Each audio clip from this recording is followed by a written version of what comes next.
Hey, it's Gory Corey. I'm currently working on a new horror anthology called Welcome Week with Screenager Productions, the minds behind Satan's Servant. We're making a film about the horrors of college, and we're bringing together college-age film students from all over the world to work on it. We're currently fundraising on Indiegogo and would really appreciate your support. Whether it's sharing or donating, anything helps. Thank you so much, and if you'd like to learn more, you can find us on Indiegogo at Welcome Week, or you can visit my blog, gorycorey.com. Thanks!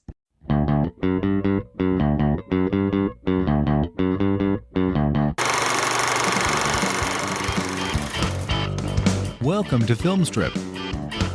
These podcasts are spoiler-filled as we discuss the plots, characters, and themes of the films in review. All content used or discussed in these podcast episodes is the property of the respective owners and used under the Fair Use Act, Section 504, C2, Title 17. Welcome to Film Strip. I'm Jay. And I'm Kurt. Where the fuck have you been lately? Uh-huh. We're here to talk about Wanted, starring James McAvoy, Morgan Freeman, Angelina Jolie, Common, David O'Hara, Chris Pratt, Terrence Stamp, and Thomas Kretschmann. Based loosely, and I do mean loosely, on the comic book miniseries by Mark Millar and J.G. Jones, written by Michael Brandt, Derek Haas, Chris Morgan, directed by Timur Bekmambetov, and that's the last time I'm going to try to say that. Released in 2008 on a $75 million budget, grossed $342 million at the box office. So, Kurt, long-time listeners of Film Strip, of course, will know your voice, but anybody who may be new is going like, well, who's this dude? So please tell people a little bit about yourself, and welcome back to the show. Happy to be here. And I'm Kurt from up in Alberta, Canada. I'm a host of the extremely sporadic podcast, the Fabish Factor Film Podcast. But mostly what I do is Letterboxd. I'm big on Letterboxd. That's where I do all my movie reviewing and so forth. And say for the last few years, what I've been doing is watching and reviewing a never-ending series of films issued to me by my friends at the Fabish Factor, ranging from classics I never got around to, like in the last year, like War Games, The Lost Boys, Something About Mary, Lost Gems, like Threads, To Die For, and Bulworth, and just flat-out pieces of shit sometimes, deliberately, like Gigli, Catwoman, and The Master of Disguise. But that's what I've been up to. Absolutely. And of course, Kurt, one of the original members of Film Strip here, going all the way back in the archives. You can hear Kurt and I talking about lots of different movies, and not all of them are horrible pieces of shit, but a lot of times we had a lot of fun picking our knives out. But probably the most famous piece that you've been involved with here is you and I did the works of Stanley Kubrick through the years. And so if people go and just search Kubrick on our feed, all the Kubrick episode titles start with the word Stanley Kubrick : so you can find our Kubrick series. But I do recommend this. Lots of fun. And even if you want to listen to the garbage ones that we had Kurt do through the years too, always a lot of fun. But as our friend Ron likes to say, and honestly, though, it's linked in the episode description, folks, you need to be following Kurt on Letterboxd because it's a whole film history in there. Kurt's an incredible writer and does a lot of fun stuff. But yeah, back to here. And this is a conversation you and I had, God, Kurt, probably 10 years ago, man, online, just back and forth one day. And I don't know how it came up, probably talking about one of those X-Men flicks, because that's when McAvoy really exploded onto the scene. Oh, yeah. And but I remembered him from this, and I remember you had a very strong reaction to it. And so what's your background with Wanted?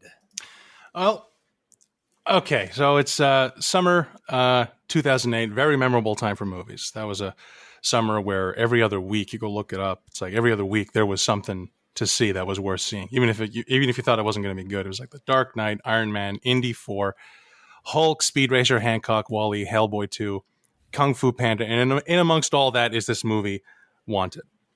Wanted is a graphic novel by Mark Millar, who's a superb comic writer who wrote stuff like Kick-Ass, Kingsman, and a lot of canon Marvel stuff like The Ultimates.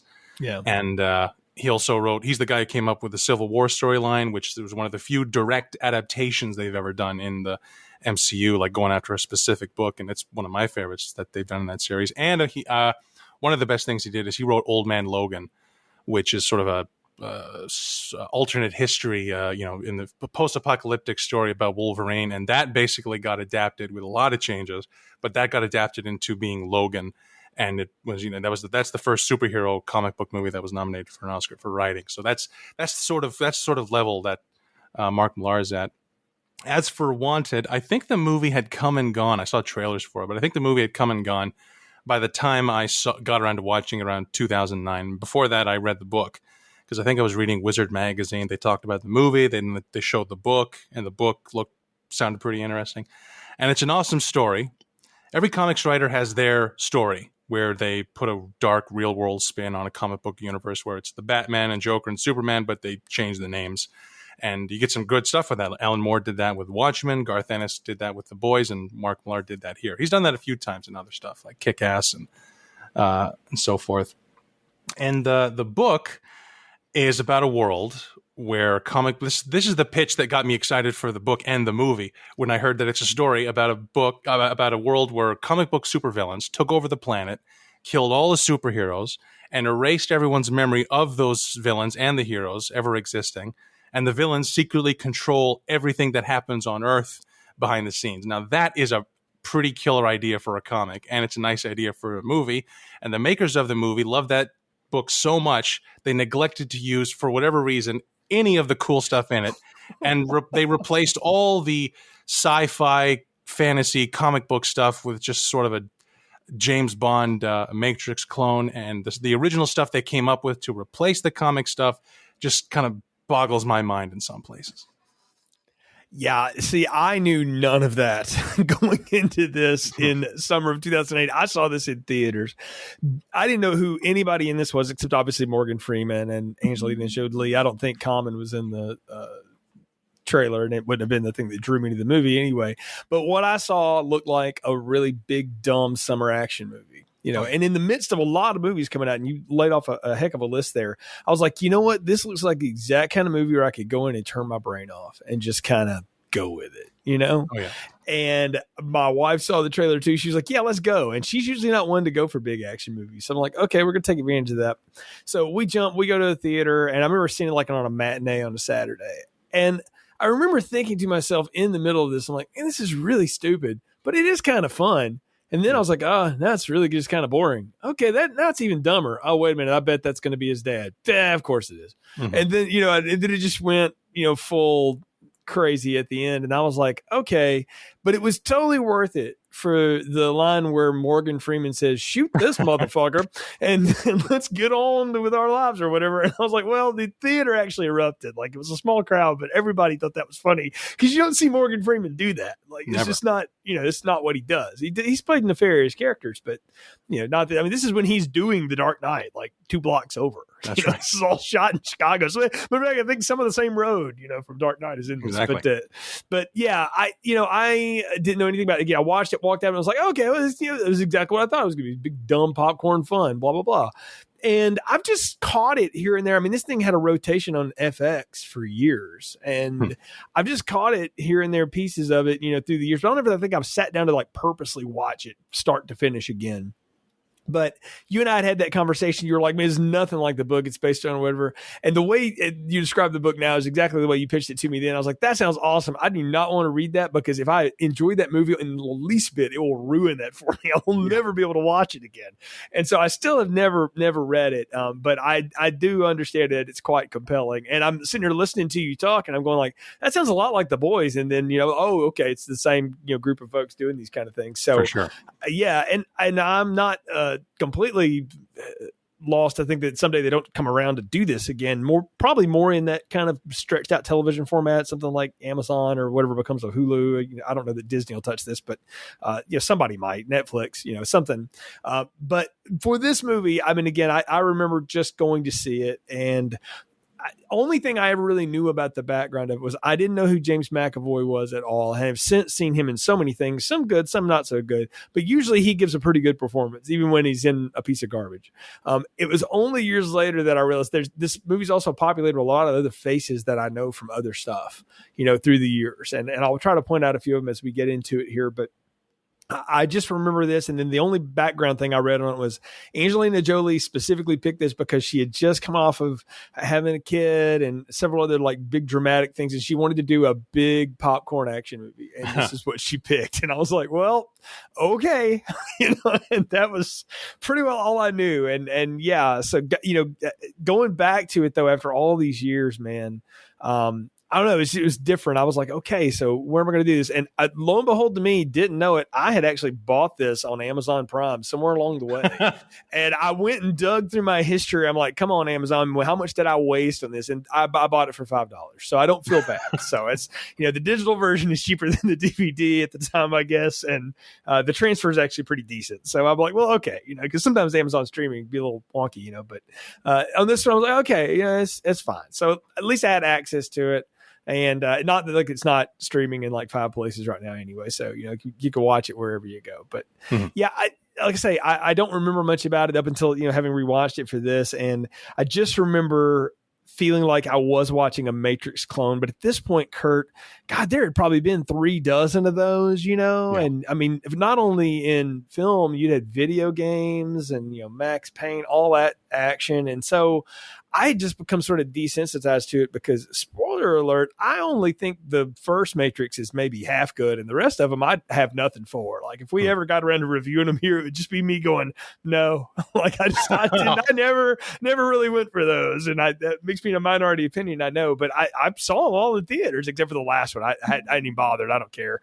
But the other ones I saw in a theater, and I was like, yeah, I think the big deal is, I mean, I really didn't. So I felt like I had seen this, yes, 100 other ways, but I don't know. I mean, it's if you're going to copy things at the time, sure, why not? I'm really curious though if you know why they went in such a different direction, because it sounds like they had a fertile piece of work to go from, and then they just took a complete left turn into Tropeville. It's like if you like, I don't know why you would adapt this book if you don't want to do this book. Like they take, there's certain things they take, like the plot is fairly similar. Mm-hmm. It's just the world and the characters it takes place in is so drastically different that, to the point where they could have changed the name of the book. I mean, of the movie, because it's just so different. Because they spent I was going to say, it's like, well, maybe they didn't have enough budget to pull off. Because if you did the book, it would be a very like Avengers, a lot of special effects, people flying around, magic powers and stuff. And I was going to say maybe they didn't have enough money, but the movie costs $75 million, which is a chunk of sort of a medium budget chunk of change where you could have done that if you wanted. So. It just someone either the writers didn't like that magic part, or they just wanted to focus on the attitude part of the story. I don't know why they didn't want to go with the coolest stuff in the book, but because that's the thing. I keep thinking it's like if they did exactly what the book did, people would like that. People would respond to it. Like I look at what The Boys has done. I'm only halfway through the show, but it's like clearly people love hardcore R-rated, super violent superhero stuff. They just didn't like and The Boys is the first one to really click big with that. I feel like that is a thing that Hollywood wants to do all the time anyway, and maybe even the comic book creators do. They get tired of writing these goody two-shoes saviors of the world, and they want to give them some edge, right? So they can't necessarily do it with the primary characters, so they decide, well, let's do it with people that are similar enough to them, so people can wink figure it out, but they're they're evil doppelgangers in another universe or multiverse or what the hell ever. And I mean, I can see like the urge to do that. I mean, being a big Buffy fan, there were multiple times as that show got going on where clearly like Sarah Michelle was like, can I just be evil for like an episode or two? And they're like, okay, sure. And then just, write some contrivance around it. Or one of the other cast members would do the Allison Hannigan got that turn a couple different times. And clearly it's just to keep them interested in TV show. I get it, but I think about, those like super violent comic book type things, like something like The Watchmen, which is in the same vein as this type of stuff. And I happen to think that movie's not terrible, but everybody who loves the book hates that friggin' movie, but they loved the HBO show that came out 3 years ago, or whatever. So, and then something like Brightburn, which I think is brilliant. Like, what if Superman was just an evil kid? Like this, Superman as Michael Myers rules, but nobody liked that movie. So I'm like, well, like it works and it doesn't, and say what we will, like we're complaining about this, and I think rightfully so, because we'll get into it in a minute. But I mean, the movie made a ton of money. Like it was huge, and as I said, it was on that rotation forever. So I looked up like its rental stuff, and it was making tons of money doing that too. I mean, this was massive, and it was massive not only domestically but overseas as well. So it clearly resonated with somebody. Yeah, that's the other confusing thing is I keep thinking of the movie as a bomb just because it's the only comic book movie that didn't get a sequel. Then I look it up and $340 million. That's decent. That's enough to like warrant a sequel. And apparently it's been one of those sequels where they wanted to do it right away, but it was kind of.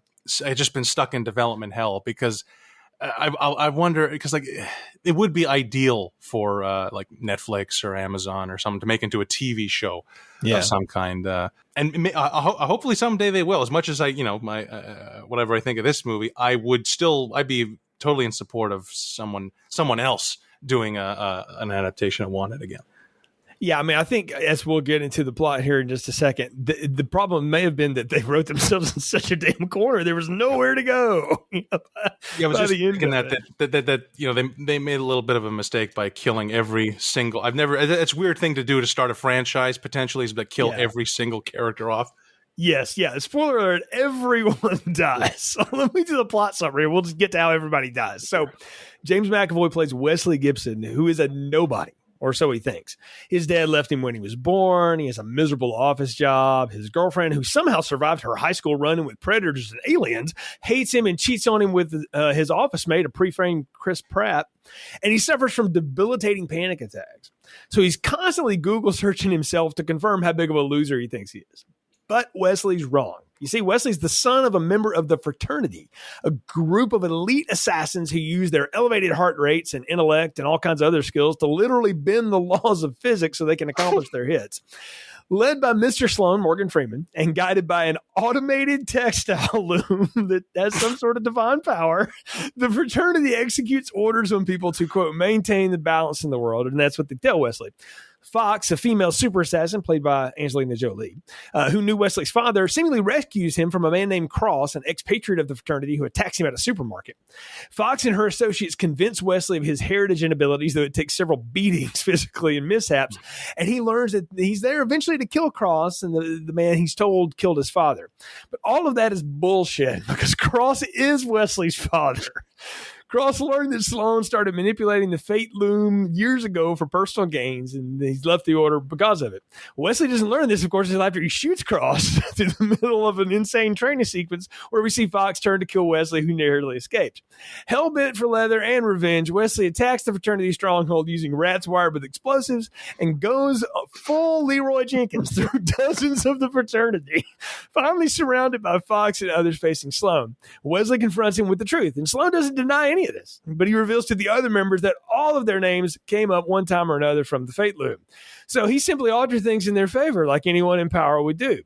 So as he implores them to, quote, shoot this motherfucker, Fox decides, no, fuck the code, and shoots a bullet that curves around the entire room, killing the entire members of the Fraternity, including her.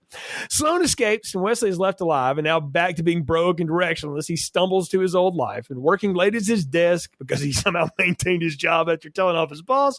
He doesn't notice Sloan approaching him from behind with a gun, except it's not Wesley. It's a decoy. Wesley has taken control, and with a few tools and resources left to him by his father, he sets up Sloan for a kill shot, ending the Fraternity once and for all and murdering what could have been a financial franchise in the process. That's about as much as I can summarize, Kurt. We're just going to have to get into this movie and talk about it. For sure. Yeah, I mean, so where to even begin? I think we have to start with that opening scene because it does set the rules for the game. And you have David O'Hara, who I've seen in lots of different things. He usually plays a heavy, and he walks in like this badass sort of James Bond-esque henchman thing. And you've got this woman who's clearly of Indian descent. She's obviously married. She's got the red signifier on her forehead, which immediately, like even in 2008, I'm like, that's going to turn into a laser sight. Like, this is not the kind of movie that's not smart enough to not do that. And hell yeah, like 20 seconds later, they blow her head off. And I'm like, well, you already know what kind of movie you're in, and you see this guy do this death-defying sprint down the hallway where he dents the wall, and when he jumps across the building, Die Hard style, and starts shooting dudes in midair like Matrix and shit, and you've got the 2000s new metal pumping in the background. I will give this movie credit for setting a scene and setting a tone that this is what you're in for, is motocross, the action movie. Yeah. Yeah, well, first off, what strikes me about the opening of the movie is it sets the visual language bar right away. It's done it all. Everything is done in such a breakneck pace, even showing Wesley looking himself up, and then cut right away. Like, this is like it feels like it was all within like 60 seconds. We introduce Wesley. He very quickly describes himself, and then cut to David O'Hara, and the movie doesn't give you any time to breathe. And I will say, I have to say, I really hate the look of this movie. It's shot by the same guy who did the first Transformers movie and The Country Bears, and it has that Michael Bay look that I just hate in movies, which is that everything is on fire, everything is sweaty, and it's a visual style that thankfully has kind of gone away in movies as of late. Yeah, Bay has even left that. He hasn't left the sweaty element. Ambulance is incredibly sweaty as a movie, but he has left that style. He's gone more back to like the Bad Boys look. But yeah, he had a time period of movies that were heavily computer generated, and they all look like this washed out sepia tone on acid. Oh yeah, for sure, and that is a thing. And some guys can do that great. Like I think I thought Tony Scott can do that great, depending on the movie. Ridley Scott could do that great, but this guy Timur Bekmambetov, who before this, he's a Russian director, and before this, he made some movies that apparently are great. Like he's one of those directors that makes great movies in his own country, comes to America, and his style doesn't really translate. He made these 2 vampire movies called Night Watch and Day Watch, which I haven't seen. I heard they're outstanding, like a real interest, like a whole new spin on like a vampire movie as a crazy action movie. If it's anything like this, if I could see like this style being good in a better movie, possibly with maybe his own cinematographer, someone from Russia, to like the whole thing would be more natural. But yeah, just the visual styles. It's an ugly look, and the scene itself. The book does open with this character sorta getting killed. It opens with a guy you think is Wesley's father getting killed. Only this thing of him having inexplicable super speed that creates a sonic boom as he's running through the building that lets him launch across skyscrapers. That's not in the book. It makes it even weirder. It's like the one and only superpower moment in the film, not counting the bullet curving stuff. It makes it look like it kind of disappointing. It makes it look like everyone in the movie is going to be doing stuff like that, and they don't. I like the Russian doll bullet thing, where the bullet launches a smaller bullet and another one to keep the velocity up. And I like how showing it in reverse. That's how you see that. You don't see it going into the guy; you see it coming out of the guy and traveling, miles across New York, whatever city it is. I thought that was an okay sequence. Yeah, when Mr. X lands on the building and he shoots his way through all these guys, and I mean it's great blood splatter, and you get all of that kind of stuff. And he picks up you talk about a movie that has dated itself, the flip phone, the little silver flip phone, Sony. I had one almost just like it, and he picks it up, and I think it might have been a Motorola, but either way, and Thomas Kretschmann's on the other side going like, they were just decoys, and that's when you realize like this bullet comes out of his forehead. And when I first saw it, I thought that looks cool. And then I'm with like you, and it's reversing and going out of the back of his head and shooting across the city because it's this missile basically that's got stages to it. I'm like, that looks cool, except the drilling out of the head. I've seen that effect done well in 2 other movies, Phantasm and Puppet Master. Neither of those look like a turd coming out of somebody's head, Kurt. This movie had 50 times the budget either of those did. And I'm like, oh, that looks incredibly bad. Like, I get the effect, and it won't be the last time because they do that shit to Morgan Freeman at the end too, and bless his heart, it looked even worse there. And I'm like, damn, that looks bad. Like, I get what they're trying to do, and the expressions on the face is kind of the thing that sells you. It's like, what would you do if you got shot in the back of the head? You wouldn't know. I mean, but it's almost like you get to see it and feel it twice. Like, that would blow. But I don't get it, man. I mean, oh God, it looks so bad. It's just so terrible. And I'm with you too. I don't understand that the superpower they all have is that they can get their heart up to like 400 beats a minute. So they're basically living hummingbirds or something. And that somehow allows them to like bend time and space. I'm pretty sure I'm not an engineer, but I'm fairly certain that's not how physics works, like at all. None of this works. No, it doesn't. It's very inconsistent. The bullet curving, I'm sure we'll get to that later. The whole whatever. It's so weird. Like the movie can't tell. Does it want to be a straight up like kind of like grounded spy Bond movie, or does it want to be a science fiction fantasy movie? Is the bullet curving magic, or are they trying to suggest you can do that too?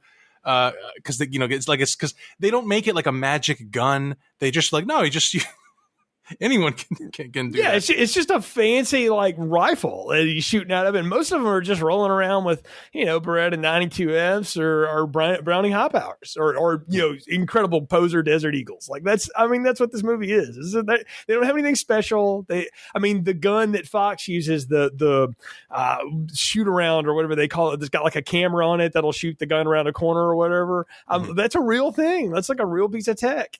I'm like it was new at the time, but that exists.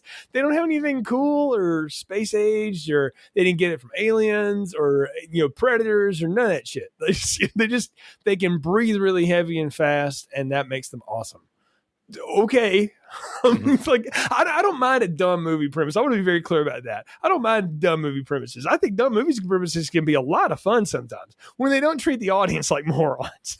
Like if you're going to bother to explain it to me, don't explain it and go like, yeah, details, don't worry about it. Because that's annoying. Like that pisses me off. That's right, because this movie is very much a dumb movie action, a dumb action movie vibe. It's written by the guys who wrote Fast and Furious movies. All three of the writers are like, two of them wrote Fast and Furious 2. The other guy wrote, I think, all. I don't know if it's all 9 of them, whatever. But it has that vibe. It is not. It's not a Christopher Nolan or Marvel's kind of cool sci-fi. It's much more leaning towards a Michael Bay vibe, unfortunately. Yeah, and again, I like some of Bay's stuff. I don't think all of it's that bad. It's when it veers into these lanes where it's trying to be multiple things at once. It's trying to be this, epic sci-fi kind of comic book thing, but it's also trying to be very real because, Wesley has the life of every 20-something. At the time I was in that age bracket, so I understood the office drone life. Like you feel like, what am I doing? Like his whole little rant is hilarious. A friend of mine watched that one time and said, "Oh man, that just hit real close to home. That whole job title thing. Like I shouldn't manage accounts. I should serve them or whatever. Like whatever they change. Like I've had that conversation. I'm like, yeah, it's the Office Space joke. I'm like, it's an old trope, but they're leaning into that. Everybody can relate to that. At least the target audience of this can relate to it. But the fact they set him up like such a loser, from the beginning. And I'm like, do you know how hard it is, even in 2008, to Google search yourself and there to be no results whatsoever? Like I only can write that off in my head as like the fraternity is clearly wiping the servers for him because you live making a digital footprint from the time you walk. Like if he's in his age range, he went to college in the 2000s. There's a digital footprint of him. Like that is, it's impossible to have a zero Google search. I know what they're trying to say with that, but it's dumb. And especially if you watch it nowadays, people are like, there's no way that could happen without somebody manipulating it. If they had dropped that line somewhere in there, I would buy it, right? Because you can believe that because obviously this thing can be manipulated. And at the time it would have been perfect. Why not bother to explain that? Yeah, definitely 2022. You could not do that scene. You need to have some kind of a more,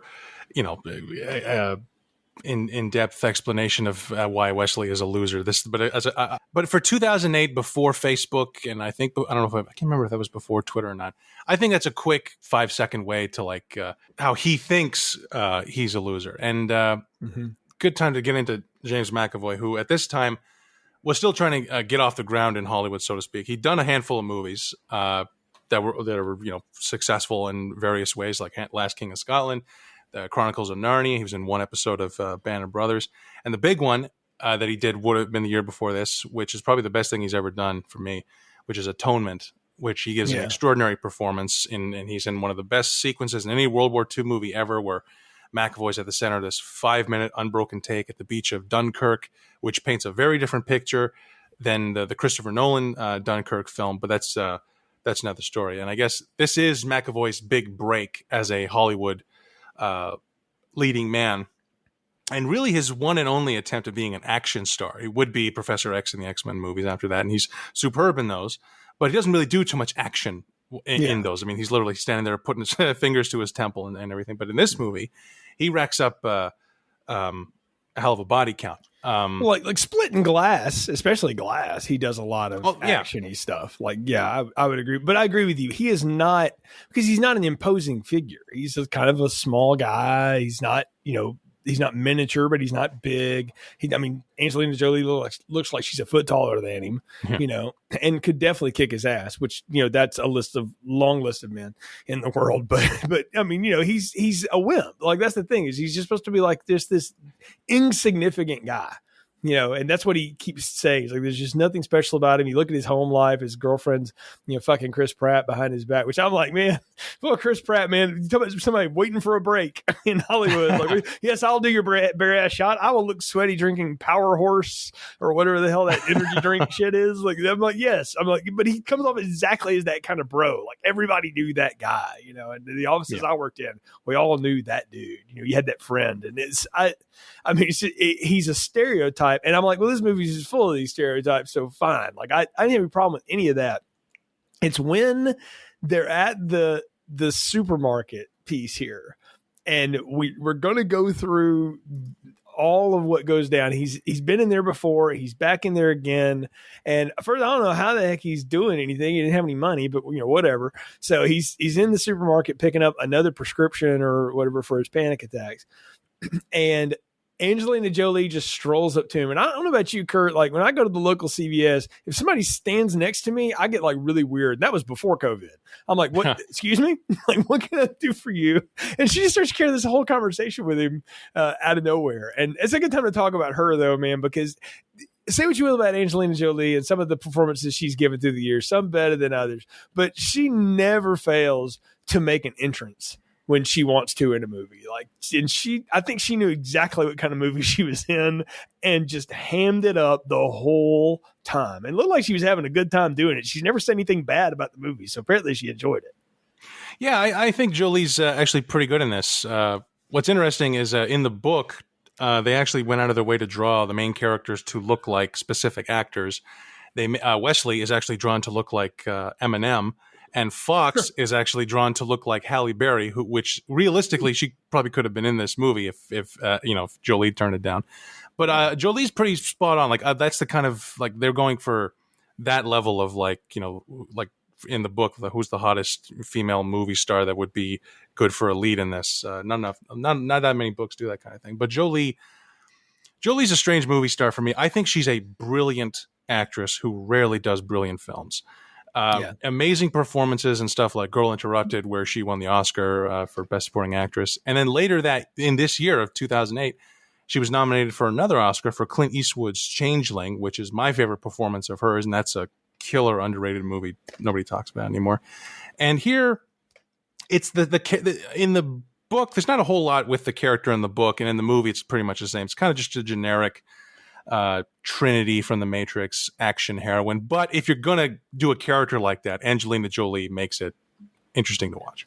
Yeah, and she doles out her backstory later on down the line, but we can tell it now, is that she's the daughter of a judge who gets assassinated by this the most sadistic mob hitman of all time. Not only does he kill you, he tapes your family up in front of you as he burns you alive in front of them or some nonsense. And then he brands you, and like, okay, that's extreme, but this whole movie's extreme, so sure. I mean, she has this really convoluted backstory. I just want to ask you though, she gives that to Wesley as sort of motivation because he's struggling with like, why should I shoot this person I don't know, just because the fucking loon told me to, which are good questions to ask, by the way. But I mean, really, like, he's struggling, and she tells him that, and I wanted to ask him, like, do you think that's bullshit or you think that's real? Because she does have the scar, she shows it to him when she does her not Beowulf's mother, or whatever, walking out of the pool naked. But what do you think? You think that's bullshit or you think that's real?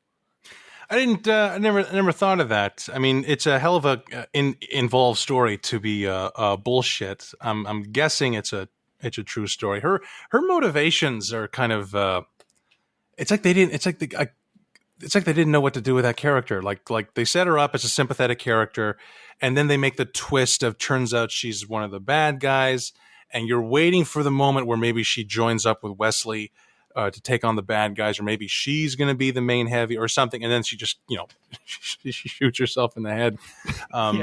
Well, with a dozen other people at the same time. So, yeah.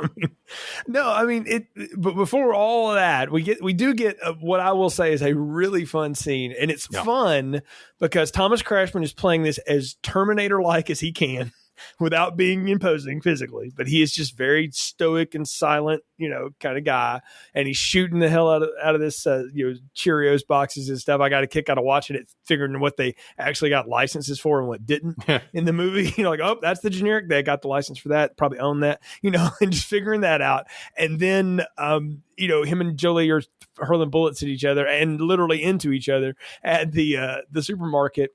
And James McAvoy is doing what all of us would do, freaking the fuck out and losing his mind to the point that I think the coolest scene, and now that you told me these guys wrote Fast and Furious movies, I didn't know that. I get it. When she slings that Dodge Viper around with the door open and catches him and shuts it and drives off, I'm like, I think I've seen that in a Fast movie now that you say that. So yeah, I bought that. I thought that was fun. And the whole driving shootout, he's driving like a ice cream truck or some shit after them, which I'm like, there's no way that's keeping up with a Viper, but okay, sure. And especially that model Viper. And she's, back there, Wesley's halfway driving while she's shooting all manner of guns back at this thing. It's a dumb scene, but it's fun. Like I got to say, and most of it was really practical. I'm like, I appreciate this moment in time before we completely gave ourselves over to CGI effects to do shit like this. It was a lot of fun. Yeah, it's worth noting this scene doesn't really get into R-rated stuff, but I do appreciate that they made the film R-rated in a time where they kind of stopped making R-rated blockbuster movies altogether. I mean, in 2008, off the top of my head, I literally can't think of another one. I'm sure there is one. I can't think of what it is. Maybe the Punisher 2 sequel that they did, which is Punisher Warzone. That's the one. Yeah. But this movie, this scene is probably the best action scene in the movie. This is where you really see that budget. I think I like the shootout in the store. I like the corner gun, whatever you want, with the camera. That was a pretty cool gadget. I would have liked to have seen that come back later in the movie. But the car chase bit that was a pretty impressive bit. Her hanging on the hood while steering the car with her feet.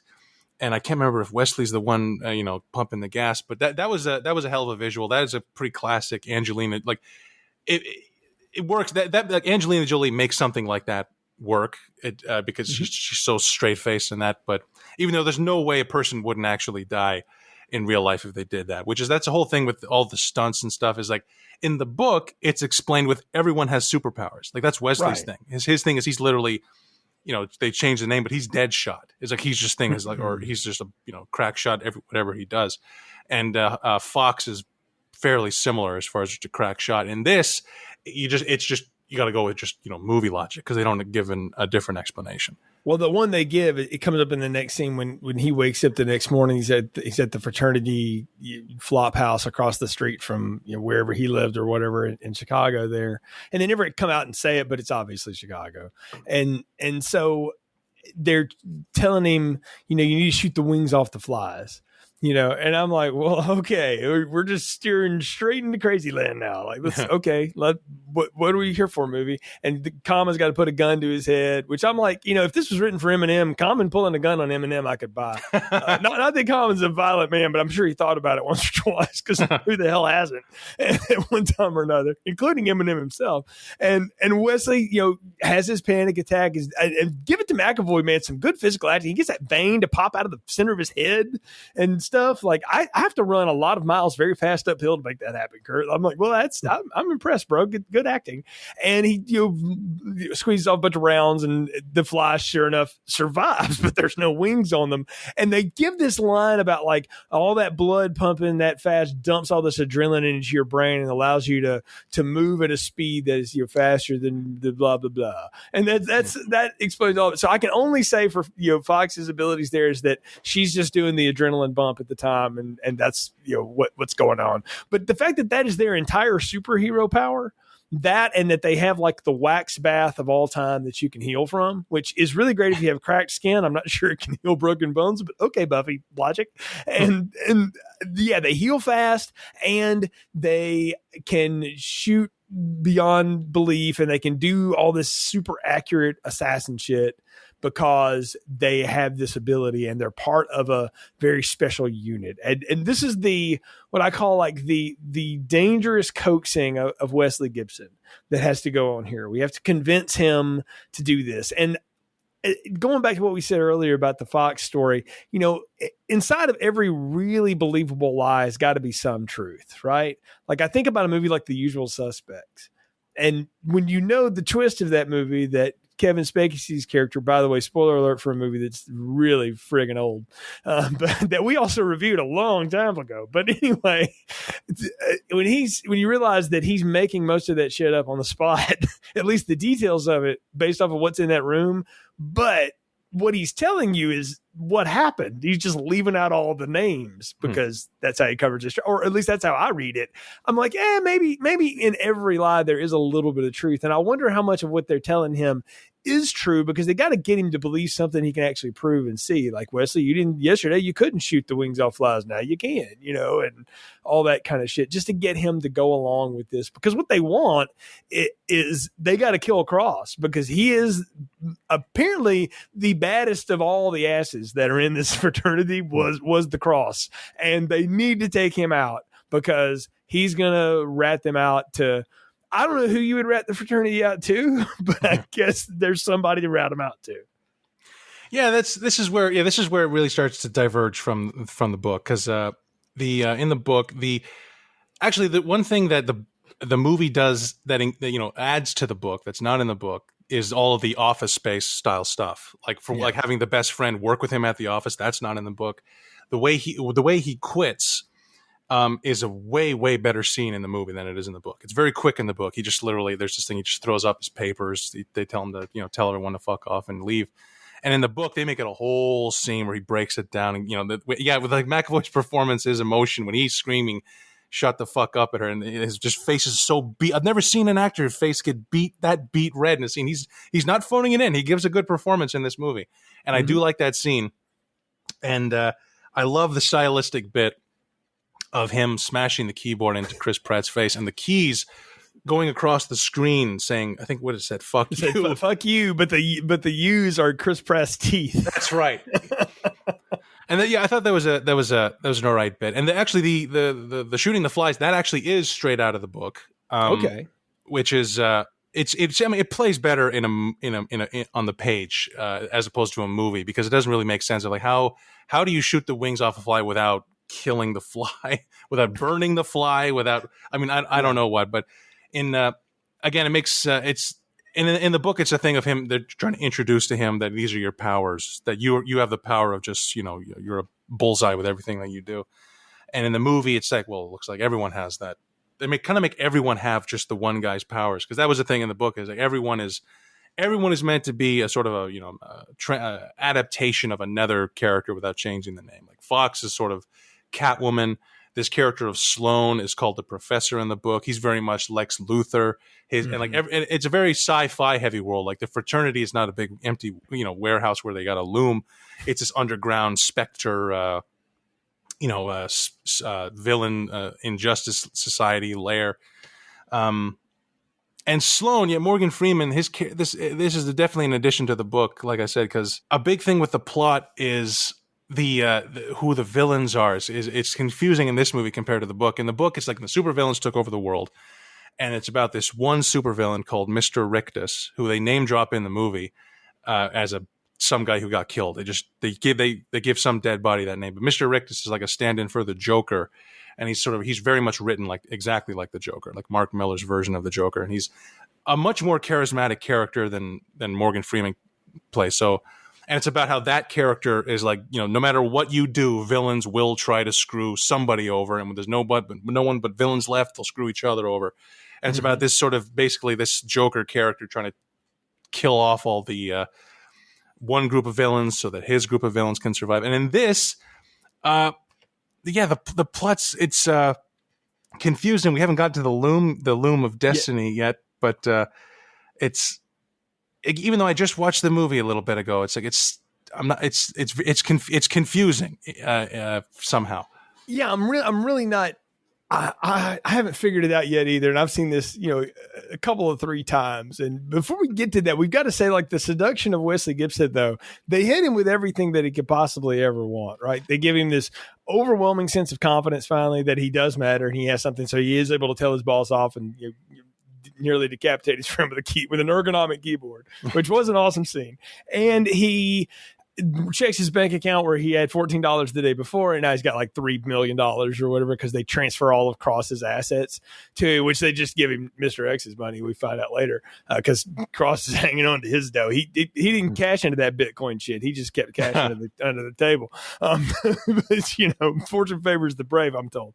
But anyway, so he's seduced by all of this shit, because he comes out and there's like his pictures on every fucking newspaper known to man, him and Angelina Jolie, and she just pulls up in a car that she's stolen, you know, and, okay, cool, can you teach me how to do that? And like, she's giving him nothing, which I think is funny. And then they proceed to beat the hell out of him for a while, you know, to try to get him to come to understanding that he's there because he doesn't know who he is. They're trying to break him down to build him back up, right? This brutal training. But that's when Sloane drops the loom of fate on him. And Kurt, I'm going to ask this, and I only want to ask it once. I'm assuming this isn't in the book, right? There's none of this stuff in the book, this fate loom business. Hell no. Okay, I didn't think so. So I don't know how you come up with well, for 1,000 years, we got this thing that seems to operate on its own. And I got this whole like Mangler vibe, bad Stephen King movies I've watched and other shit, where it's just sort of constantly running and checking out stuff. And if you look and you see that this thread's not over this, it's all a binary code and it works out to be a bunch of names. And I'm like, or it could just be a fucked up loom. You know, like how did that get discovered? We get none of that. And I can only talk that up to the fact that this is an hour and 40-minute movie. And I mean, it's on gas the whole time. This is the super speedway movie. They're not slowing down for shit. And so they don't explain nothing. And in true Aaron Sorkin style, all of that is getting dropped as we're walking through a noisy building too. And I can only think that like they don't want us to overthink it or whatever, but damn it, it's such an important part of the plot. I'm going to stop and overthink it. Like that doesn't make any, not that it doesn't make any sense. You don't give any logic for it to make any sense. Give me some bullshit logic for it. Like if it had all come out of an ancient book or some text or something that got misinterpreted, like I can buy that, right? Because that has modern allegory. But that it's just this thing happening and that you decide to interpret it. Well, that doesn't make any, like, how did you get to choose to do that? Like there's none of that works at all. And it really, really puts a hamper on being able to follow anything else that's going on in this movie when they do the Loom of Fate. Yeah, the Loom of Fate, which it's just stupid. Like that name is so stupid when they like having to call it like the Loom of Fate because I guess the hammock of destiny was taken and not at all in the books. I don't know where they got it. There's a couple things in this, all the stuff. There's a lot of things in this movie that are not in the book, like the Russian doll bullet thing is not in the book. The leaping across the buildings, and it almost makes me think this is one of those movies that started off as some other original screenplay, and it got to the producers. They had the rights to Wanted, and they just combined the two because like there's nothing in the book that is the Loom of Fate. They're just the villain. Everyone in the book, they're just a group of super villains that control the world, like an Illuminati thing. They don't go around killing people either. That's a whole other thing. Is I don't know where they came up with that. A loom that takes the fabric they feed into it and prints the secret language that tells you, the loom tells you who to kill next. So for no discernible reason, it seems they just kill. Like the loom says, you got to kill someone, you kill someone. They don't say like the person did anything. I don't think. No, they never say it, and that's when they're talking about that one businessman that they want Wesley to shoot after him and Jolie are riding the L, right? And he's supposed to shoot him through his window during some late night board meeting. I'm like, what a work? Would you shoot the guy for being a workaholic? Damn. But I mean, I'm like, what did that guy do? Like, they didn't give us any reason. That's when she lays her whole backstory about like, somebody didn't understand, and sure enough, if they'd have killed the evil psychopath, my dad would still be alive, or blah blah blah, or whatever, which is bullshit. Like that's not true. Like that's probably a lie. It probably happened to you, but that's not why that happened to you. She's just using that. I can believe, but they shoot the guy, and then like he didn't go later and go like, was this guy have like child porn or something? Like was he dealing drugs? Like doing bad meth? Did he like charge too much for the damn rent? Like who was this guy? And it doesn't matter because they just move on to the next one. He does a thing where he runs his Mustang over the top of Jolie's Corvette so he can fly over the top of a open top limousine and shoot a guy, and which is a cool looking scene, but I don't know why we're shooting this mob boss. I guess because he's that, right? That's what we're supposed to believe. Yeah, it's like, again, it just makes them seem like a bunch of zealots that just kill because they're told. Like, it's not something as simple as the fraternity are drug dealers or they're terrorists or they're trying to take over the world. They're just kind of, it's like it's confusing, like how they have so many people, like who pays for everything. Are they making money making quilts or whatever with the fabric when they're done with it? And that car flip scene stands out a lot for me. Every time I think of this movie, this is the scene I think of. I think it's a very over-the-top Fast and Furious thing. You could put that in a Bond movie if you wanted, like using a Corvette as a ramp to flip another car over to shoot someone through the sunroof. A very over-the-top thing, but it seems just so elaborate compared to what you could do, like, say, in the movie, like in Sicario 2, there's just a thing where Benicio del Toro, he just chucks a grenade into someone's passenger window and accomplishes the same thing. And to me, that was much more, impactful. But the thing that stands out with this bit is when he goes in slow-mo and flips over the car, there's this bit where they don't pitch McAvoy's voice down. They have him say the line slowly. So as opposed to him being like, I'm sorry, it just says it slow, like, I'm sorry. And it is one of the most bizarre post-production sound effects choices in movie history to me. And they do that a couple times with, like, people just kind of speak. I've seen like 2,000 movies. I've never seen another movie do something like that. So it just what a weird piece of ADR to do. Yeah. I'm with you. I've always thought that sounds so strange, and that's a joke because Wesley's constantly apologizing to people, and Fox was like, "You need to stop saying that." And then he just, when he does it, when he's got confidence and he's blowing some loser away or whatever, that's like, "Oh, we're supposed to laugh at that." Which honestly, like, I laughed. I thought it's funny. It's a comedy bit, but I'm also asking myself, why are we doing that in the middle of like, you drop something as heavy as the loom of fate is teaching us to balance the world out by whacking all these people, and then you don't explain why that's going on, and then you just do these kind of jokey, faux Bond mission things. Like, I don't know. It seems like this movie's going from Sugar Rush to like Crash very quickly. It's trying to be two things at once, and I don't know if there were cuts made. I've never seen anything about an extended cut or anything, because I remembered to myself, like, oh yeah, this movie kind of drags in the middle. I'm like, no, it doesn't. There's nothing about this movie that drags. That's the problem. It never stops. Like, it's on speed the whole time, and you don't know what's going on. And I guess we're just supposed to go with it, because we didn't even talk about the big superhero trick that they taught Wesley is how to curve a bullet. And anybody who's watched Mythbusters knows that they spent like a whole episode screwing with this. And, because why not? That's what the poor little guys, what they got to do. But hey, whatever. They all did quite well with that. Rest in peace, Grant Imahara. But I mean, they do this, and I love how Morgan Freeman's like, if no one told you that a bullet went straight, how would you think it would go? How would you do it? It's like, in other words, I just need you to mimic this bullshit, like throw the gun like you're gangster throwing it or whatever in Saints Row 2, and that'll curve the bullet around the pig or the dead grandmother that we stole from the morgue, or Angelina Jolie, and he does Bullseye when he just flips her hair back with it, and I'm like, well, it's a cool shot, but I know it's bullshit, and I'm not supposed to take it too seriously, but you spent way too much time setting it up. Like, they should have said, like, hey, Wesley, pick up that gun and just swing your arm with it once and watch what happens. And the fact that he could have just done it would have been so much cooler. Be like, holy shit, can I do that from the other side too? And, then they'd like have him have fun discovering his powers, instead of like, I can't do it. I'm not good enough. Like, that's so annoying. Yeah, again, the bullet curving thing gives me such a headache every time I think about it, because it's not in the book. It's an invention of the writers or the directors, and it never, ever. It's an invention of the Wachowskis, man. Let's be honest. It's fucking that's theft. Totally. It's like it's this thing of the movie is trying to out Matrix the Matrix, or like to do a slow-mo bullet time type thing, but they're not going to do that, so they do this thing with curving the bullet in slow-mo, which the Matrix didn't really do. They didn't do that much funky stuff with bullets besides like having them, stop in midair. But it just I can shut my brain off for certain fantasy things, like calling it superpowers or having it be a gadget, like the gadget does it. The gadget spins the gun around or something. We have a special kind of gun or something. But it just, I can't watch this and just not think, you can't alter the trajectory of a bullet by spinning the gun. It just looks ridiculous every single time. Every time I see that scene with Jolie, I just think, I don't know if anyone's done a parody of that scene yet, but it just seems so ripe for parody, where it just, she's like, go ahead and try it, and he accidentally shoots her in the head. Because that's what would happen. I think Mad TV did that.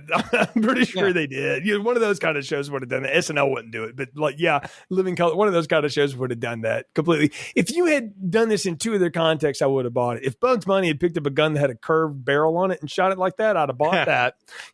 Or if you had just set up that, like, this is what we can do with our super speed, thing, like I would have bought it. It would have made sense, because you've already introduced these fantastical things in the world here.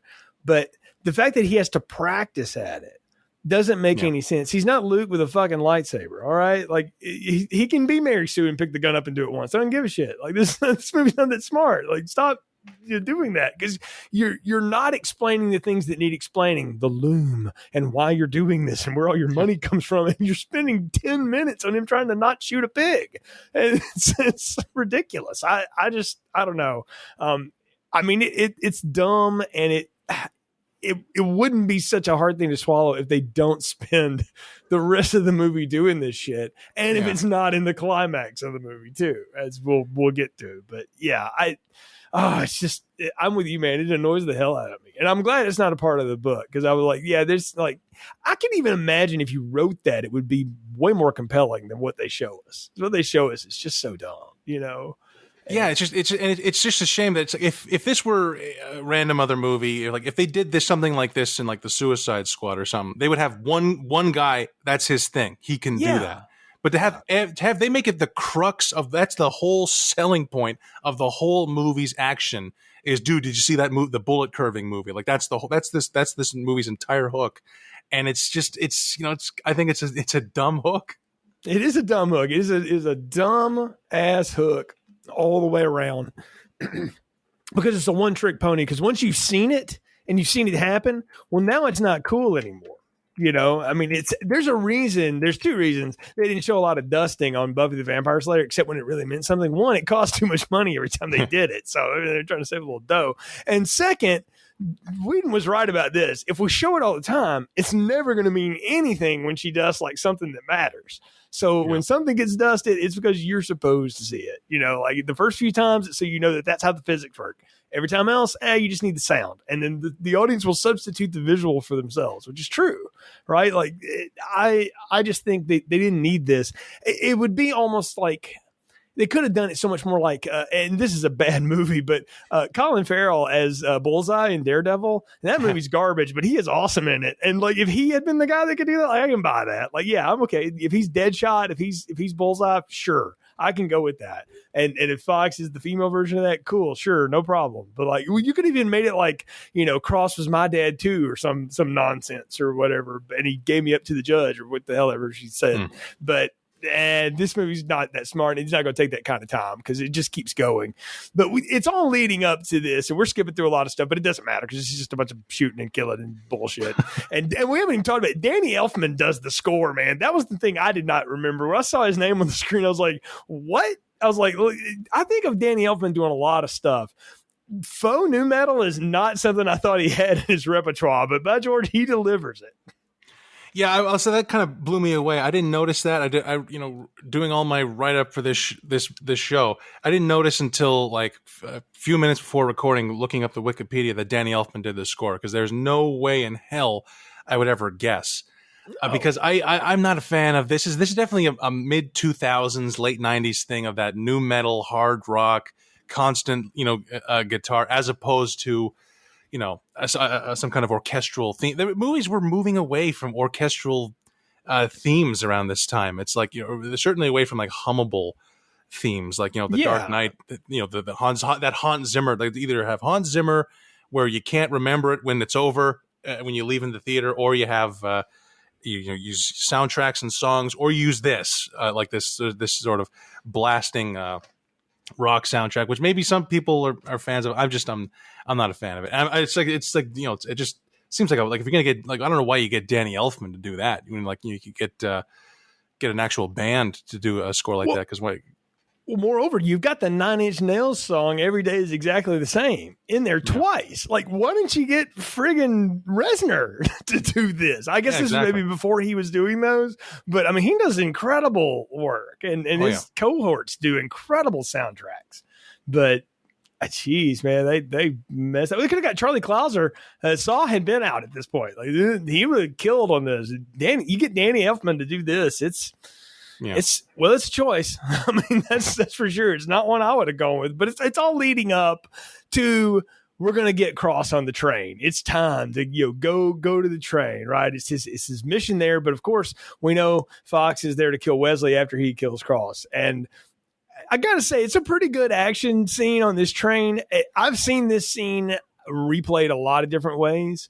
And a lot of different times, they're all, of course, ripping off the classic From Russia with Love, which is, man, if you only know Robert Shaw as Quint in Jaws, folks, you need to go back a few more years and see that, because that's a performance he's giving there. And it's maybe one of Connery's best things he ever did as Bond is that scene. But they're doing this, and I could have gone with it to the point that the fucking train is going down the mountainside, Kurt, and we're still shooting at each other. At that point, I'm like, man, there's so many people that are dead now because of this one thing. Like, at least 200 people are dead now for this one hit. And the collateral damage in this movie is never assessed on any level. Like, people have banged on Man of Steel for years, right? for the collateral damage caused in that movie. And nothing compared to this right here, where these guys are shooting other people only to shoot each other. That's, I got a question for you. Why is Cross shooting at Wesley all the time? Because he's got real bullets he's shooting at him. Yeah, this is back. This is the big headache with this stuff. The scene though, I like a shootout on a train because it's very that first bit with Jolie hanging out of the car is very Fast and Furious. This bit on a train is very James Bond.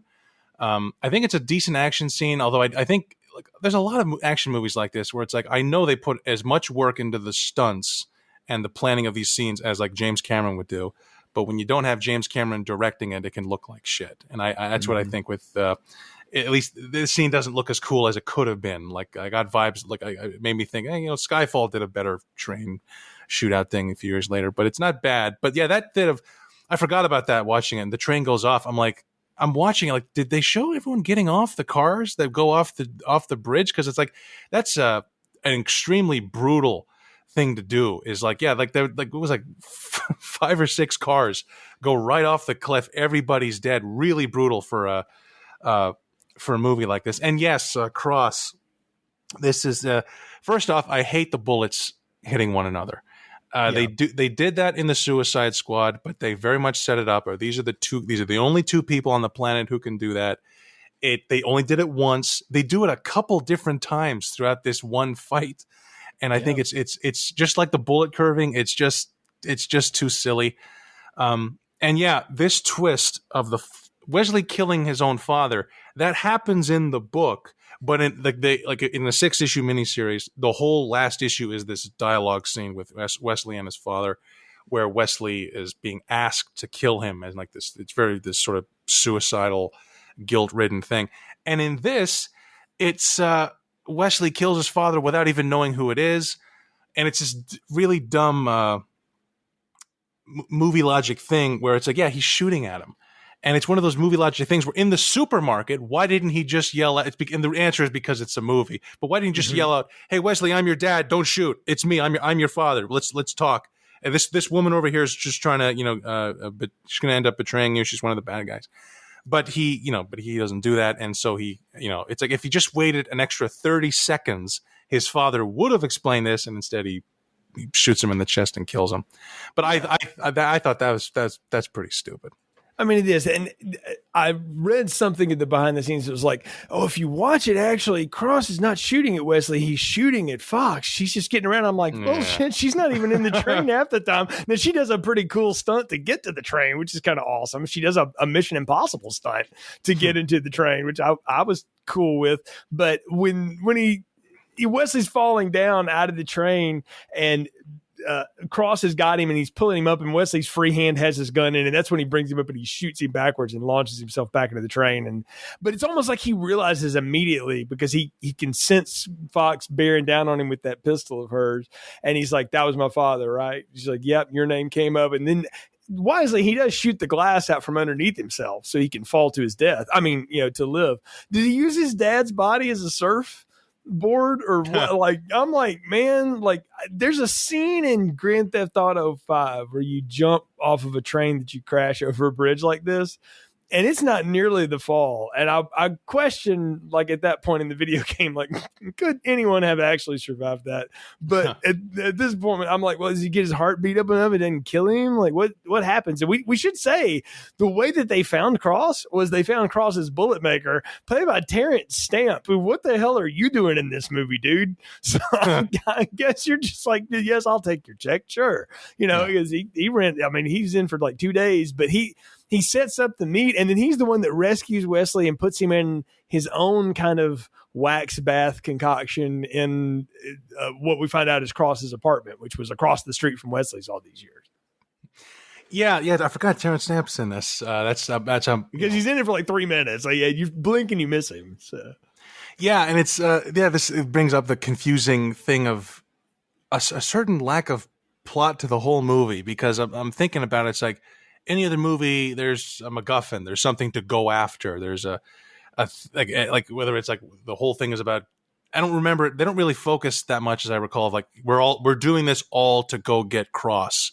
Right. It's like, it just seems like it all happens in the middle of a mission to go find Terrence Stamp, or like I said, it has that vibe of like, all this stuff, like the wax baths too, which is also not in the book, is another thing. It's like this started as another movie, and then it got meshed up with Wanted, because the wax, I mean, like, I don't know how he survived that fall. They have the wax bath there to explain why he's not dead, because that doesn't make sense. I mean, I'm fine that the MacGuffin is that Wesley learns the truth and that he's going to turn the guns on the bad guys. Like, that's a trope as old as time. It didn't need to mean anything more than that.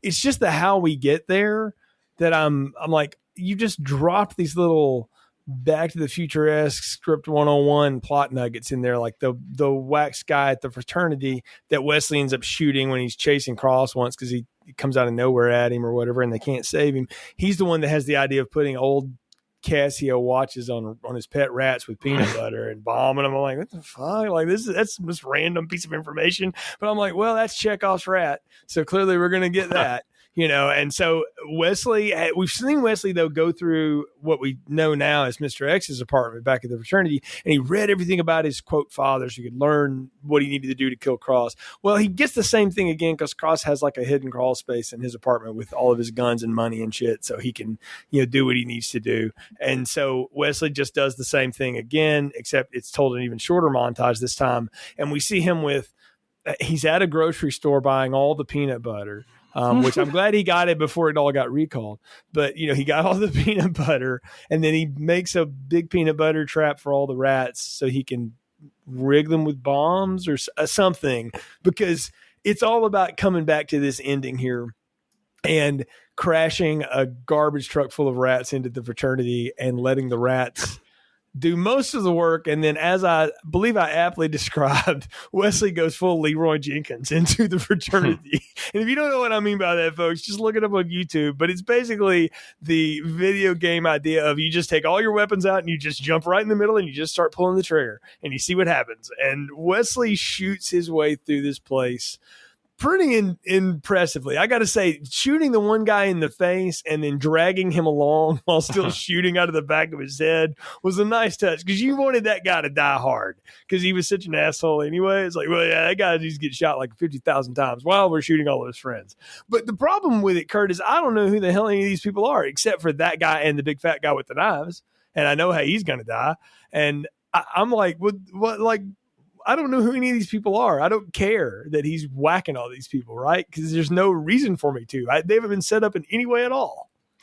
Yeah, this is one of the more bizarre final acts in an action movie, and it's for a movie that's been trying to be sort of gritty and realistic. Such a silly idea where Wesley somehow gets the idea and finds the time and the ability to attract hundreds of rats with tons of peanut butter, and he actually.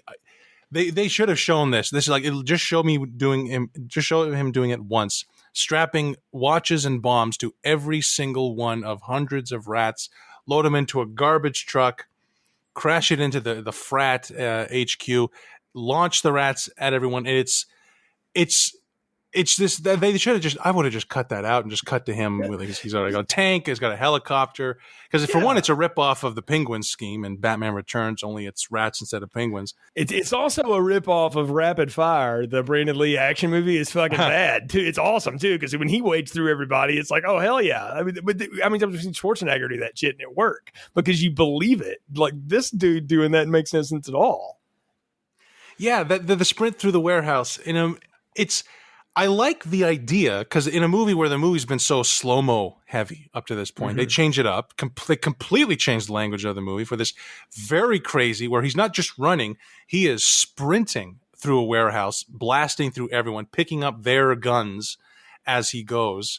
And I do like that bit where he shoots the guy and jamming his gun through his face. Because, like, you know, the movie hasn't been extremely R-rated, but that's like something you would do in, like, you know, RoboCop or a Tarantino movie, like extreme X-rated type violence, which I like. I wish they did a lot more stuff like that in the movie. Right. But it feels out of place a bit for like a movie that wasn't that gory up till now. But the music, like I said, I don't really enjoy the score and the music.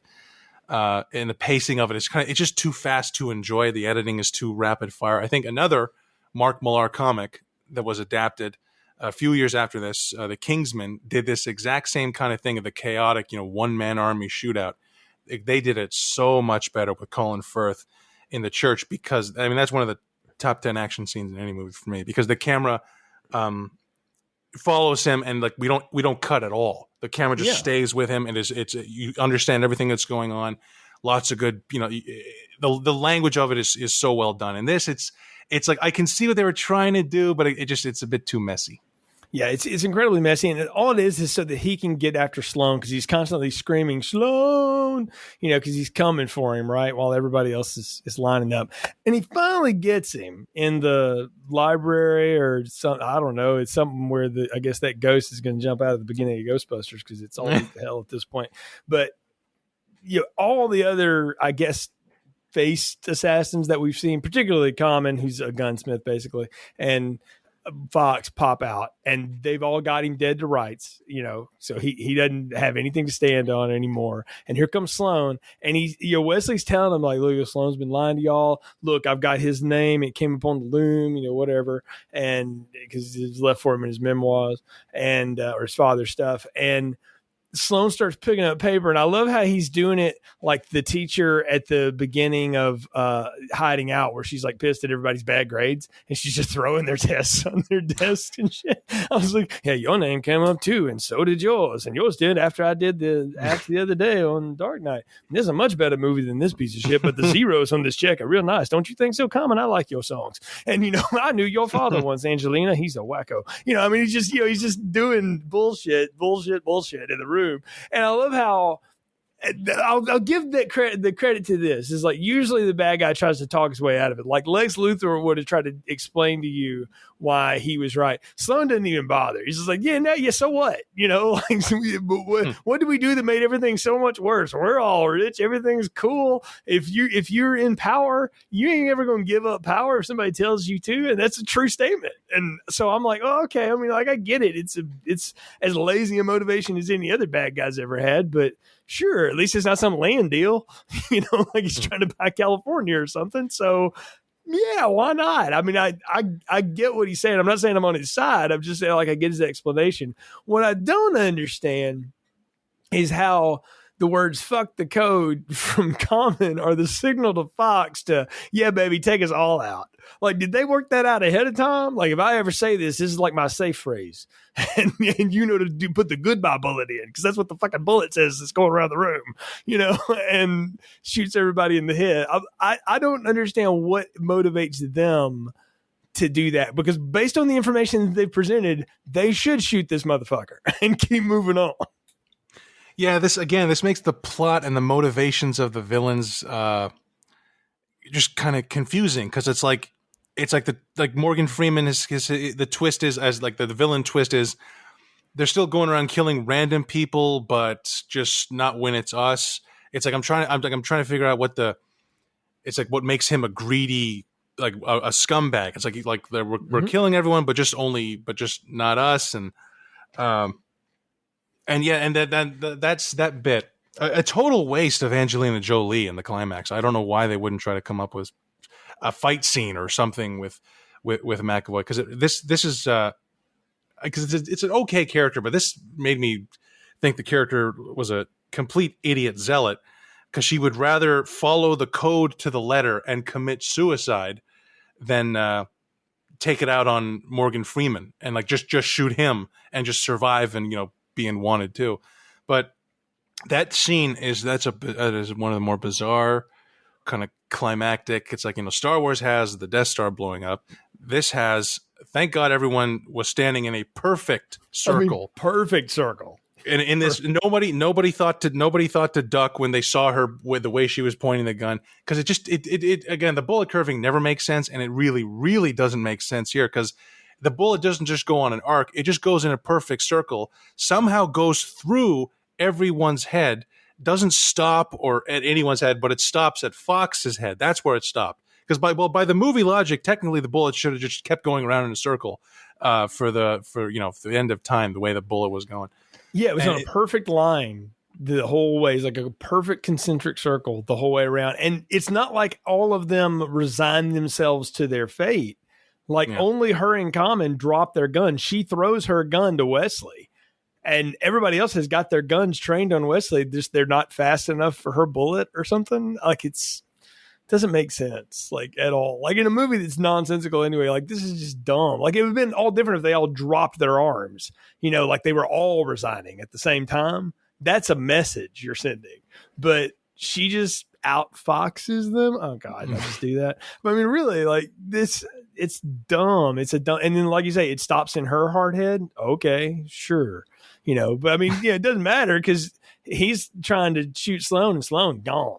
It's like, nope, I'm out. First, I'm going to wipe out your bank account, and then I'm gone.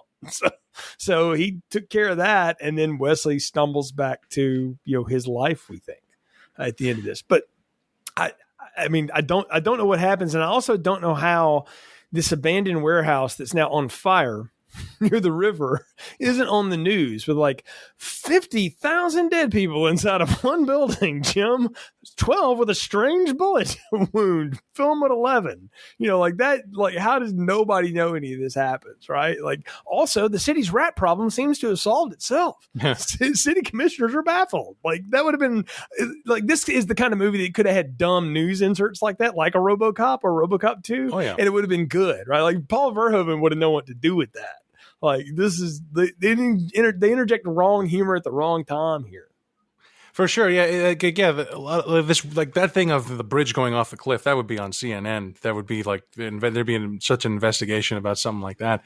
And again, in the book, they, you know, like having magic in science fiction is really helpful for your plot, because they just say, oh, we have literally like a version of Mr. Mxyzptlk from Superman. They have a version of him who has fourth dimensional powers. He can just erase everyone's on the planet's memory. Anytime we do something that's, you know, going to make people, look twice, well, we just so they just do the Men in Black flashy thing, and then it's over. Exactly, right? Like, so, which they should have. That would have, if they came up with something like that, a neuralizer or something. Because it's just not only is it weird how do they keep all this a secret? It's confusing. They're not getting paid to kill these people. The Loom is just telling them. It's like, again, it's like, I don't know. They could have gone into, you know, how it all works of like. I mean, like if they're making money off the textiles, like talk about supply chain problem. Like they must, they all the, you can't get clothes anymore. Y'all, the loom exploded. Like, you know, like, I mean, what is this thing churning out? Like and I don't need a movie to walk me through everything and hold my hand through everything. But when you bother to stop and explain some stuff and you can't drop a line or two to wipe off some of the other, well, now I know you just think I'm a moron. You know, and you don't think I'm going to ask any of these questions, and you don't want me to, right? The only thing I will give this movie is this thing at the end. Because whoever this double is, I really thought, I'm like, man, this is going to suck if this guy has to go back and work in an office again. Like, that'd be like at the end of Fight Club, we see Ed Norton back in the office. Like, that would have about blown. You know, like, oh, you still have to go to work for the man, even though you blew up the credit card building or whatever. Like, that would have sucked. And I love that, you know, he's still you got somebody typing his name and all this, and Sloan pulls up with that you know, broom handled pistol, Han Solo pistol. And I love how McAvoy, with just a voice tone change, is like, nope, this is me taking control. And he like walks you through everything. And that bullet, man, it not only travels through the night, because that is clearly night in that office. He shoots like in the morning to go past the apartment, shoots past Chris Pratt's energy drink. That bullet went a long way, dude. It did. As silly as it is, that's a nice way to a final scene to cut the credits on. I'll take that over, say, walking off into the sunset. Because I like the repeat of the Russian doll bullet, because that was one of my favorite things, as you know, as far as the sci-fi gadget stuff. I thought that was cool. And repeating the exact same thing of going in reverse all the way, you know, miles across Chicago. And the book goes, there's much longer wrap up of, like, you know, some of the villains are still alive and they try and rebuild, you know, the super villain group and stuff. And Wesley is now one of the leaders of that. And in this, they just kind of wipe everything out. But they kind of, I like it's one of the better things in the movie. The last line of when he breaks the fourth wall, telling, you know, you in the audience, what the fuck have you done lately? They do that in the book. In the movie probably does it better. The movie goes into a much longer thing of just shitting on the reader, that you're such a loser for sitting there reading a comic instead of getting out there and getting laid. And it's funny in the book. That would have been interesting if they did that. It's like, you stupid idiot, here in this, you know, you gave us your $10, you know, to watch this movie when you could have been outside. You know, you could have picked up, you know, bike riding or something. Here you are watching this piece of shit movie. They don't, obviously they don't do that. But I've seen worse, you know, endings than that. No, I will say breaking the fourth wall in a movie can work, and it can also be really annoying and kind of dumb. But here I feel like it's played right, and mostly because you've got an actor that clearly knows how to do it and has got it down, and he nails that line. And I'm like, well, I mean, I'll never forget this movie because of that line, like the curved bullets and what the fuck have you done lately? Like, that's, you know, that and Morgan Freeman cursing is like, that's, you remember that. Everything else, I'll be honest, I don't know there's much to remember, but I'm glad they don't spend too much time wrapping it up, but they do give us a wrap up. But again, I say, like, the people making this clearly had no thought of franchises. And it wasn't like that was a foreign concept at the time. That was what everything is trying to be. And these guys are like, nah, hell with that. Like, we're going to kill. There's nowhere to go. Like, you say, like, oh, this movie made enough money to get a sequel. Yeah, it did. But where the hell are they going to go? Who's left? I mean, are there other Fate looms? You know, there's the Fate loom in Cleveland. There's one in Europe. I don't know. I mean, I don't know where you would have picked up with any of this, unless you wanted to tell the prequel of how Cross left the fraternity. Like, I guess you could do that if you wanted to pick up somewhere, but thank goodness, honestly, they didn't pick up anywhere with this. I don't know that I wanted a sequel after Wanted closed. I just was ready to leave the theater. Yeah, like I said, like, the big one is I really forgot that Angelina Jolie's character died like that. And I think, like, if you were, you know, any other movie would keep that character alive, because, like, that's the sequel. It's the two of them as a team doing, you know, something, whether becoming hitmen or doing something else. Because, yeah, it's a weird thing, you know, because, you know, on one hand, I appreciate it, because that's kind of a thing that gets annoying. And, you know, so many comic book movies today is they don't want to have an ending. No one wants to do a the end. I mean, I think I've seen, I'm like, you know, if there's 50 comic book movies out there, I think I've seen 3 endings that give a definitive stamp, the end moment. I guess you could technically make it 4 with this. But again, even if they did open it up for a sequel, like I said, if they switched up directors or something, switched up writers and stuff, would be interesting. But again, they this weird thing of closing the book where you can't go anywhere with it. Yeah, they definitely slammed it shut. But are we slammed shut with it? It's time for final thoughts, recommendations, and popcorn ratings. Kurt, what are yours for Wanted? Well, as I've said, I read the book, and this is a rare instance where with a comic book movie where I read the book before the movie. It's almost always the movie introducing me to the story. Like I never heard of Sin City or V for Vendetta before seeing those movies. But I read the book, and because of how cool I think the book is, that really hurts the movie for me. It just seems so odd that they would make, they would see this book, this comic book universe story, and totally discard the coolest elements of it and replace it with things that just seem so lame by comparison, like the Cosmic Sewing Machine. So I don't like the movie, but it actually has decent reviews, 71% on Rotten Tomatoes, I think. And it seems people who have not heard of the book think it's a passable B action movie. So maybe I would have liked it if I had never heard of the book, and if I saw this first and then read the book, maybe. But when comic books take stuff from movies, it's fine for me. Wanted the book lifts a lot of its ideas from stuff like this guy trying so hard to be average and getting thrown into this world of madness. Very Fight Club.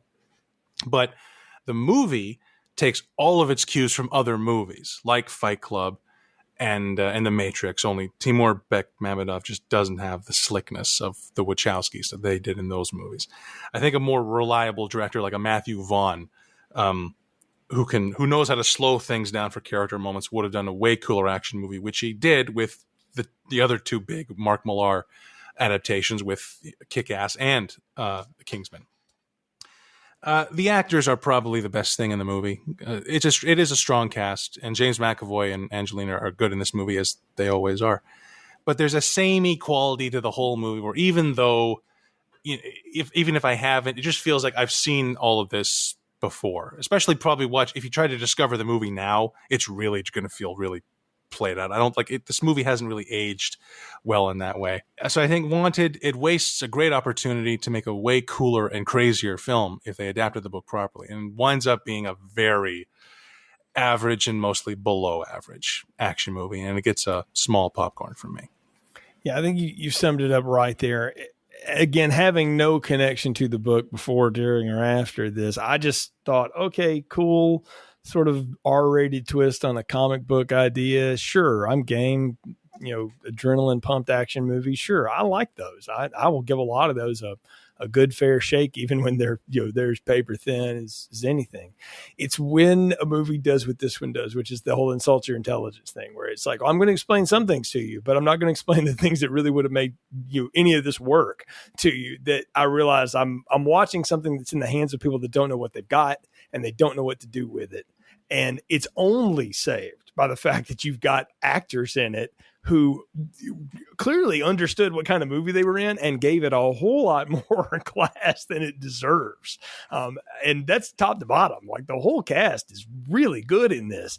They're just in a bad movie. And it's funny to watch a movie that is so well put together in terms of like the characters. And I'm like, man, I could watch these. If this was a 10 episode show, I would be into every one of these people's episode. Like, they would give Common a episode, and they would give the rat guy a whole story, and all this stuff. Like, we would know more about this. But as it is as a movie, it's all on fast forward. This movie feels like it's on fast forward. I even had to check to make sure, did I hit some toggle and I'm watching this on 1 1/4 speed all of a sudden? Because I forgot how fast this goes by. And it's not that it needed to be longer, because goodness sakes, that would have been more miserable. It's that it doesn't spend time on the things it should spend time on, and it wastes time on stuff that it doesn't need to. It's got funny moments. There's laugh moments. There's a pretty good ending. It's got some pretty fun action sequences for what they are. But it's a largely unsatisfying thing to watch. And the other thing is, it's a really ugly looking movie. I think you called it out right at the beginning, Kurt. This movie looks like shit. I mean, it's terrible. And that bothers me because it could have just gotten a little cleaner look. And I know that maybe that's the aesthetic, but God, it does not land on my eyes well. So I'm not going to give it more praise than that. This is small popcorn, and it's the kind of like lazy, rainy afternoon thing that, like, if you've got nothing better, you can keep it on in the background. You don't really have to pay attention to it, but you'd be much better off to take the advice of the movie and get up and do something productive with your life, because this is not anything to really revisit and go for. So no, but you know what? It's fun talking about it with you, as it always is, Kurt. So thanks so much for coming on Film Strip here. Always good to chat movies with you. Tell folks again how they can follow you and all the cool stuff that you're doing out there on the internet. Well, you can follow me on Facebook. There's the Fabish Factor Film Group on Facebook, and you can also follow me on Letterboxd. That's where I've been reviewing every single movie I've ever watched. It's a great site. You can go back, and it's great waiting in line at the bank app. You go tick off every single movie you've seen to find out, I've seen 2,600 movies or something. Mm-hmm. And I've been reviewing these challenges, like I said, where friends issue me movies ranging from lost gems to just pieces of shit. But it's a lot of fun going through all movies I just haven't seen before, which is the best thing to do. It's like it's much more fun to discover stuff you haven't seen than to just rewatch the same stuff, your favorites, over and over again. The Fabish Factor podcast, which is online, but new episodes, let's just call it pending for now. But that's where you can find me. Absolutely. Thanks again, Kurt. And I will say again, as somebody who's done a yearly challenge here with our friend Mike over at Amateur Art Tours, where I've picked a quote, one of the best movies of a decade that I had never seen. That's a fun thing to do. Go watch stuff you've never seen before and experience for yourself, whether good, bad, or indifferent. Like, just throw the score out and say, I'm just going to go experience this for myself. You will find things that you didn't know were great out there. Or you may discover something like, I don't get why everybody loves this. And, we're coming around on some of those for me with that. But I applaud that. It's a lot of fun. And again, you can follow Kurt's Letterboxd. It's linked in the episode description. It's definitely something worth following and checking out, because I'm with you. That's the quick thing to pull up when, you're standing in line somewhere. You got a few minutes to kill. It's much better than Twitter. It's much better than that, or any of the other social media. Like, just go to Letterboxd and you can have a good time. I'm a big fan of that. Folks, of course, you can follow the show's social media at Film Strip Pod on Twitter. So if you're going to get on Twitter, Instagram, or Facebook, obviously follow us and the Film Fabish Factor podcast. There you'll find announcements on the Film Strip page about upcoming shows, link to our Letterboxd page, which has our entire list of reviews. So if you don't want to flip through your podcatcher, you can go there and see everything that we've done. Go to filmstrippodcast.com. That'll link you to our Anchor distribution site. Apple, Spotify, Google, we're on all those places. And if you're able to, leave us a 5-star review, help other people find the show, and share the show. Leave us a positive review. We appreciate the support. For Kurt, I'm Jay. Thank you for listening to Film Strip. Thank you for listening to Film Strip. You can find more episodes on our website, filmstrippodcast.com. The Film Strip theme music is produced and performed by Frozen Lake 121. All content used or discussed in these podcast episodes is the property of the respective owners and used under the Fair Use Act, Section 504, C2, Title 17.